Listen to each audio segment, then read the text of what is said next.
Coming up in a moment, a bomb goes off in Cairo traffic sentry post. There are conflicting reports about the casualties. Some say 3 police were injured, others say 1 person died.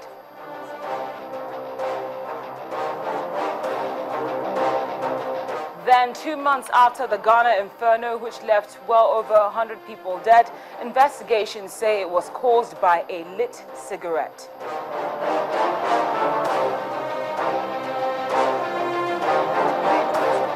And later on, we look at the connection between the Boko Haram insurgency and the Mediterranean crisis. But first, we take a look at what's happening in Burundi as investigations have begun into the murder of General Adolf Nduwimana. Broadcasting from Lagos, Nigeria to viewers around the world, Network Africa starts now.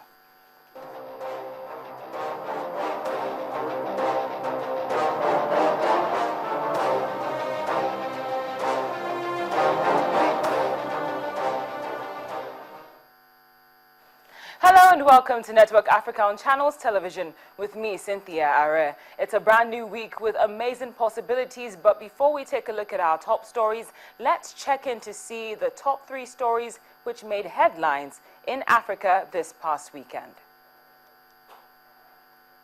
The battered hotel in Savare in central Mali bore the marks of a 24-hour siege.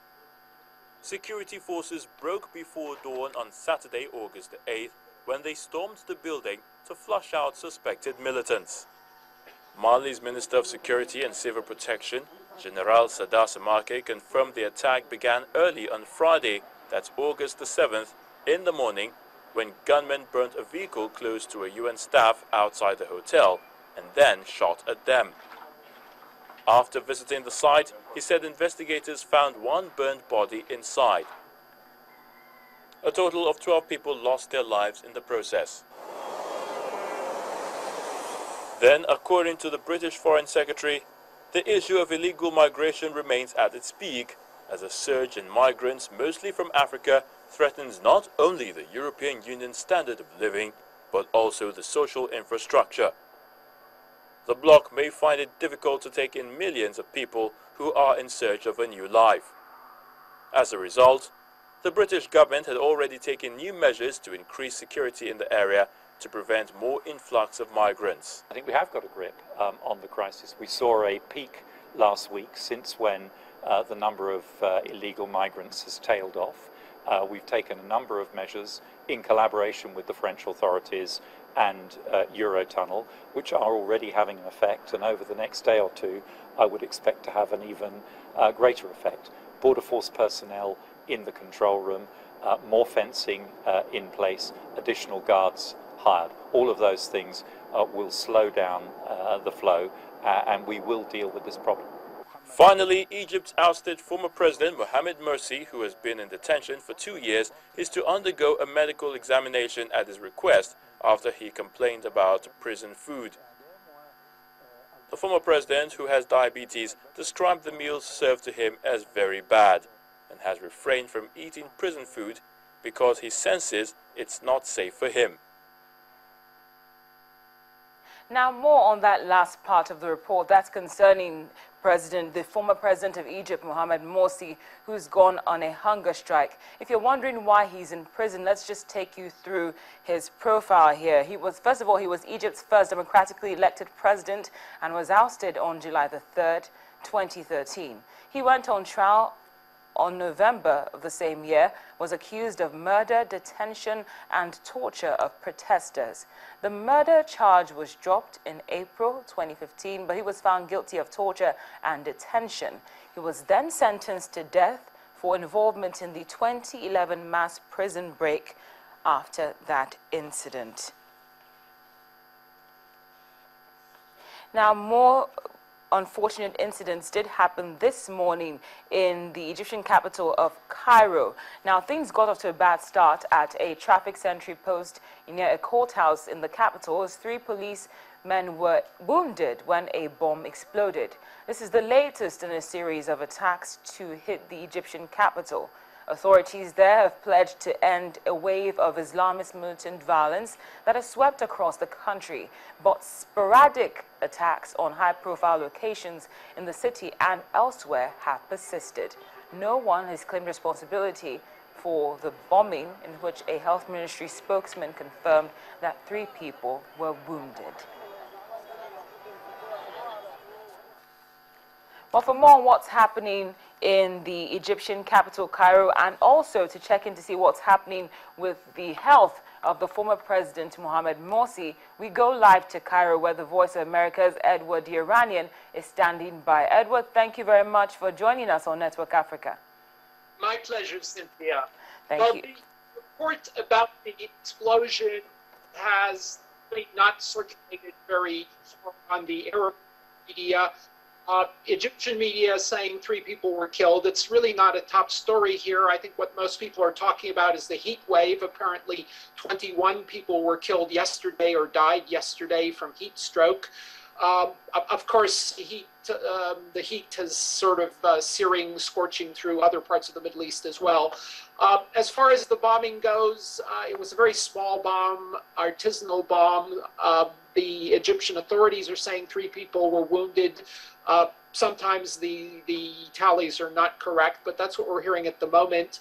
I think what's significant is that this same courthouse has been the scene of other small explosions like this over the last couple of years. I think there is a push by Islamists to express dissatisfaction with the court system, the judiciary, because their leaders are being put on trial. So I guess that's what the general buzz is about who may be responsible for the bombing. Now, Edward, what about the former president? What's happening with his health? We understand that he hasn't been eating in prison. What's the latest concerning that? Yes, well, he was shown on television on Saturday at the trial speaking and complaining about the food. It was a little bit difficult to understand what he was saying because the audio wasn't good, but the judge allowed him to speak. He was wearing a red prison uniform, which means he's been condemned to death. He didn't really look bad. His face seemed to be full, and he seemed to be speaking articulately, even though the sound was not very good.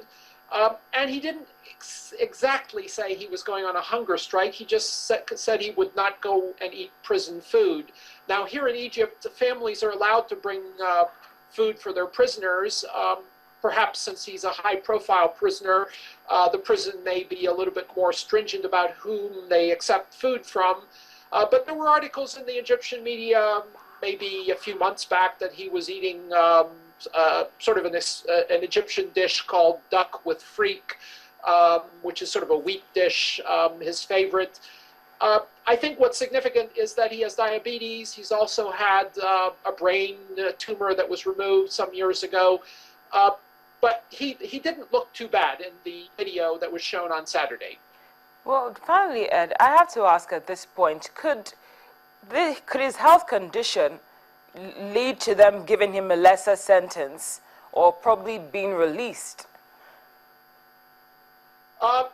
I suspect that the authorities right now probably wouldn't want to release him because I've heard officials say that they think he's in danger because he knows too much. They're afraid that somebody on his own side may want to kill him. I don't know if that's exaggerated or not, but certainly many people seem to think, at least in officialdom, that he's safer in prison than on the streets. And ultimately, I think a lot of people are expecting him to be released, even if it's under house arrest. But not now. I think the Egyptian judiciary wants to carry on with its trials. The public seems to have an appetite for these trials, so perhaps they're catering to the public. Well, Edward, thank you so much for the latest, and we do hope that the heat doesn't get to you. Thank you very much. My pleasure, Cynthia. The Voice of America's Edward Iranian reporting from Cairo. Still to come on Network Africa. 2 months after the Ghana inferno, which left well over 100 people dead, investigations say it was caused by a lit cigarette. Details when we return.